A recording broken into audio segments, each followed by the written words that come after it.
Welcome back to the tale of transposition. This video continues the story from the previous episode. If you haven't seen it yet, you'll enjoy this chapter even more by watching that one first. I've included a link in the description below, so feel free to check it out. Previously on the tale of transposition, the young Lord Chamberlain Thufborn the girl continues to live as a man within the imperial court. His beauty captivates all, even as he hides his true self. And now, the tides of destiny begin to stir once more. The emperor had a daughter by his late empress, first princess, unmarried and alone. She was the focus of his deep affection. He raised her with tenderness and care, hoping to find her a worthy husband. But neither the emperor nor the crown prince had any other children. Throughout the court, people whispered prayers for a male heir. The daughter of the minister of the right served as a consort, yet lacked the status to become empress. The emperor often thought, the Lord Chamberlain so noble, so beautiful should marry my daughter. But he hesitated. He's used to seeing his stunning sister.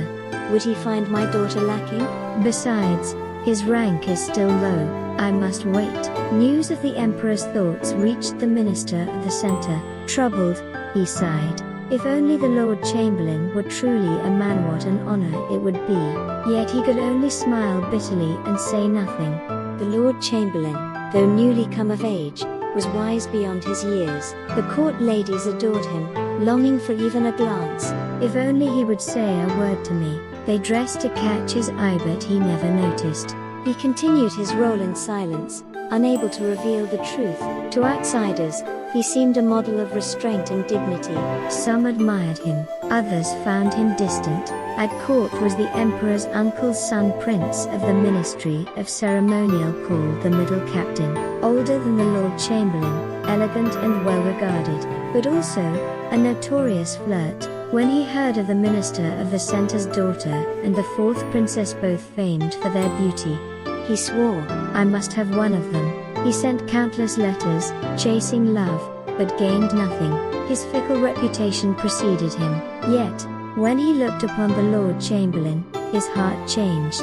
What a wondrous face. If his sister exists, she must be even more beautiful. He poured out his feelings to the Lord Chamberlain, sometimes even shedding tears. Touched, the Lord Chamberlain offered him kindness but deflected every mention of his sister. In his heart, he wanted to say, you cry, yet I suffer in silence. My burden is far greater. But instead, he remained cold and distant. Time passed.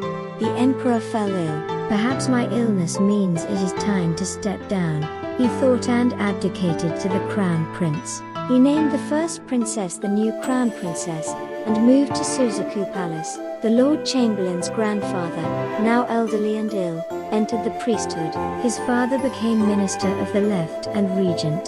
The Lord Chamberlain rose in rank, senior third rank, middle captain. The minister of the right, bitter that his daughter never became empress, heard of the middle captain's virtuous reputation.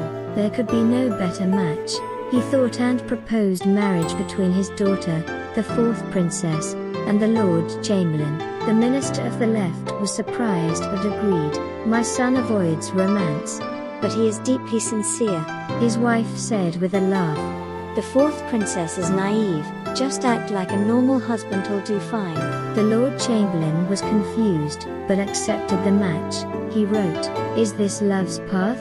I lose my way already, thinking of you at the mountain's gate. The minister of the right was delighted, and had his daughter reply, you say you're lost from the foothills, but which mountain do you aim to climb? The wedding was set. At the time, weddings took place at night, with torch-lit processions and ritual exchanges. The Lord Chamberlain was 16. The fourth princess was 19. They were beautiful together, but in her heart, she mourned. Raised to expect an imperial marriage, this was not the life she imagined. Still, the Lord Chamberlain's kindness softened her feelings. They slept side by side, but never touched. To the world, they seemed a loving couple. The Lord Chamberlain never strayed except once a month. I'm unwell, an evil spirit, he would say, and stay with his nurse. The minister of the right was puzzled. One moonlit night, the Lord Chamberlain lingered at the palace. He saw a court lady in shimmering robes, her hair cascading, carrying incense. If I were ordinary, I might be at the emperor's side. If only my sister could serve here, but I born to this twisted fate must watch from afar. He sighed. If I were the moon, I would drift freely above the clouds. Moved by sorrow, he whispered a line of poetry. His voice rose, clear and beautiful beneath the night sky. The prince's middle captain heard the voice and followed. There, he saw the Lord Chamberlain half-robed, glowing in the moonlight. Even more delicate than usual, his tears glistened. A sweet fragrance surrounded him. Even I, a man, am enchanted. What woman could resist him? Yet, oddly, the prince felt joy even in confronting him. The Lord Chamberlain, drawn to the prince's heart, said, "You speak sweetly, but your heart changes like dew. I pity you, but I can't control my sister's fate." The prince wondered, why does he suffer so? Could it be the new crown princess? "If you have a wish," the prince said, "I would do anything to make it come true. Tell me." The Lord Chamberlain smiled. "You haven't won your own love yet. Think my fate's so easy?" "There's no reason, but when I see the moon, I wonder how long I have left." His voice was soft, tender. The prince wept. Why must this world be so cruel? When I learn my sister's feelings, I'll vanish into the mountains. Then take me with you. The Lord Chamberlain said, "I no longer wish to remain in this world." They spoke through the night, hearts laid bare. Even after parting, the prince could not forget him. So refined, even more than most women, and his sister, she must be extraordinary. Yet no matter how much he longed, the sister remained forever distant.